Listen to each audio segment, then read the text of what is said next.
5 محرم والے دن مٹی ڈالی جا سکتی ہے یا نہیں جی؟ 6 کو، 7 کو، 8 کو، 11 کو، 12 کو، 14 کو، سفر میں، ذی الحجہ میں، اور پھر 10 محرم ہی کیوں؟ اور تجھے مٹی کے چکر میں ڈال کر نبی کے نواسے کے ذکر سے محروم کرنے کی سازش کی گئی ہے، اور تو اس سازش کے اندر مبتلا ہو گیا ہے۔ 10 محرم کا دن ذکر حسین کا دن ہے، اور میں ایک بات بڑی ذمہ داری سے کہنے لگا ہوں۔ ہمارے ابا جی کا سالانہ ہوتا ہے، ہونا چاہیے۔ ہمارے پیروں کے عرس ہوتے ہیں، انہیں چاہیے۔ ہمارے دادے کا ختم کل، ختم چلم، ختم سالانہ ہوتا ہے، ہونا چاہیے۔ ہمارے مدرسوں کی دستار فضیلت سالانہ ماہانہ بنیادوں پہ ہوتی ہے، ہونی چاہیے۔ ہماری سالگرہ پتہ نہیں کیا کیا ہوتا ہے، لیکن سوال بڑا سادہ سا ہے۔ سنیوں گھر گھر میں میلاد مناتے ہو، ہر مسجد کے اندر نبی کے میلاد کا ذکر کرتے ہو، لیکن سوال میرا یہ ہے، میلاد کو یاد رکھ کر حسین کو کیوں بھول جاتے ہو؟ میلاد بچایا کس نے ہے؟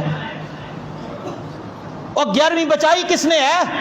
آج تو دستار فضیلت کر کے لوگوں کے دلوں پہ روب ڈالتا ہے کہ میرا بچہ حافظ قرآن ہو گیا ہے۔ یہ اس قرآن کی حرمت کے لیے نبی کے نواسے نے سر تن سے جدا کروا کے نیزے پہ قرآن پڑھ کے قرآن کی حرمت بتائی ہے۔ یہ ہاتھ باندھ کے گزارش ہے، اس 10 محرم والے دن قبروں پہ نہیں جانا مٹی ڈالنے کے لیے، اور سارا دن وہاں پہ نہیں گزارنا۔ 10 محرم والے دن اپنے گھر میں، اپنی مسجد میں، اپنی برادری میں، اپنے علاقے میں ذکر حسین کا بندوبست کر، اس لیے کہ ذکر حسین کسی کی جاگیر نہیں، سنیوں کے پیر کا ذکر ہے۔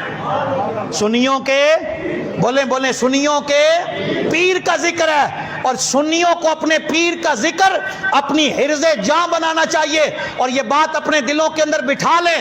ہماری عورتیں، ہماری جوان بچیاں 10 محرم والے دن قبروں کے طواف کر رہی ہوتی ہیں، اور وہاں پہ گپ شپ اور نوجوانوں کا ماحول کیا ہوتا ہے؟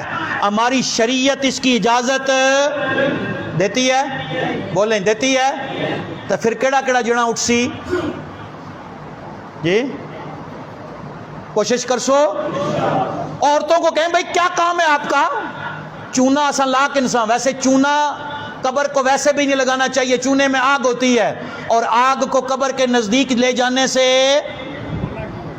اور پھول کن کے جاؤ نا، گلدستے کن کے جاؤ، سبج سینیاں لاؤ، لیکن وہ 2 دن پہلے کر لیں، 2 دن بعد میں کر لیں، لیکن 10 محرم والا دن نبی کے نواسے کے ذکر میں گزارے، نبی کے نواسے کی یاد میں گزارے۔